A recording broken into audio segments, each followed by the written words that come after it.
The radar screen looked ordinary at first, almost boring in its stillness. Just lines of data sweeping back and forth across an empty stretch of ocean where nothing was supposed to happen. But then something changed. A faint signal appeared, weak and unstable, pulsing from far below the surface. It wasn't loud enough to trigger alarms, and it wasn't strong enough to be trusted at first. But the operators knew better. In waters like these, even the quietest signal could mean the difference between survival and silence. The operation began as a standard maritime response coordinated by Japanese naval authorities. The objective was simple on paper: locate the source of the signal, assess the situation, and provide assistance if necessary. But the ocean rarely respects simplicity. Conditions were already shifting, currents were unpredictable, visibility was poor, and weather systems in the area were becoming increasingly unstable. As vessels moved toward the coordinates, planners worked through layers of protocol. Equipment was checked, dive teams were placed on standby, and communication lines were opened between multiple units.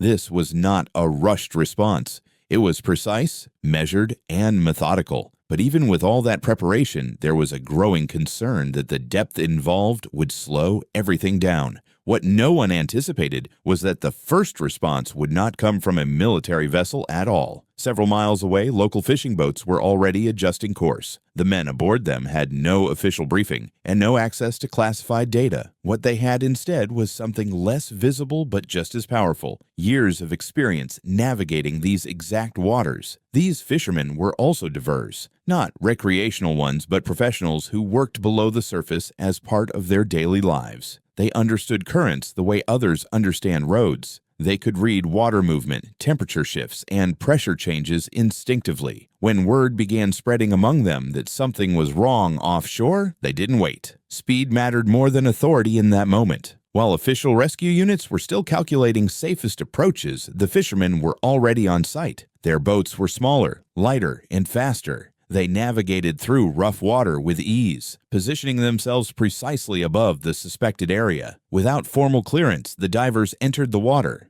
They did so carefully but decisively, moving in coordinated patterns that suggested long familiarity with one another. Observers later noted that their descent times were significantly faster than expected for civilians. As they reached greater depths, visibility dropped sharply. Light faded into darkness, and sound became distorted. In these conditions, panic is a real threat, but the divers remained calm, communicating through gestures and movement rather than words. They identified the source of the signal faster than anyone predicted, confirming that the situation required immediate action. Above the surface, Japanese naval commanders were now aware of what was happening. Initial reactions were cautious. Protocol did not account for civilian divers entering an active rescue zone, but as updates came in, hesitation gave way to focus. The information being relayed was accurate, detailed, and invaluable. The fishermen were not interfering. They were accelerating the mission. Coordination followed. Naval planners adjusted their approach in real time, integrating the divers' findings into their response strategy. Equipment deployment was redirected. Timelines were shortened. Underwater, the divers worked methodically. They stabilized what they could, secured critical points, and marked locations clearly for the teams that would follow. Their movements were deliberate,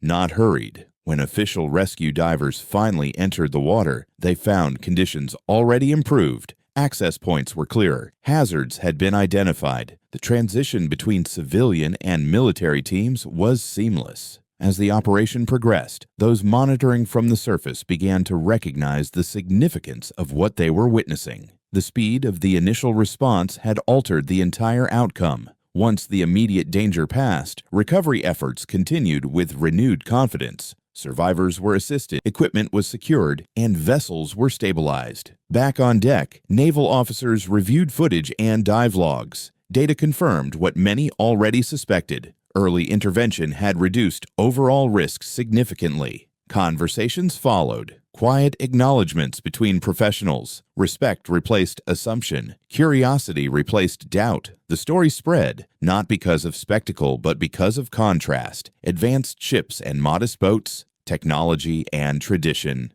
The divers returned to their routines. The sea remained their workplace. When asked why they acted so quickly, the answer was simple. Waiting was not an option. In the end, what shocked observers wasn't just the speed of the response. It was the realization that the fastest solution came from those closest to the problem. The ocean didn't change that day. People did.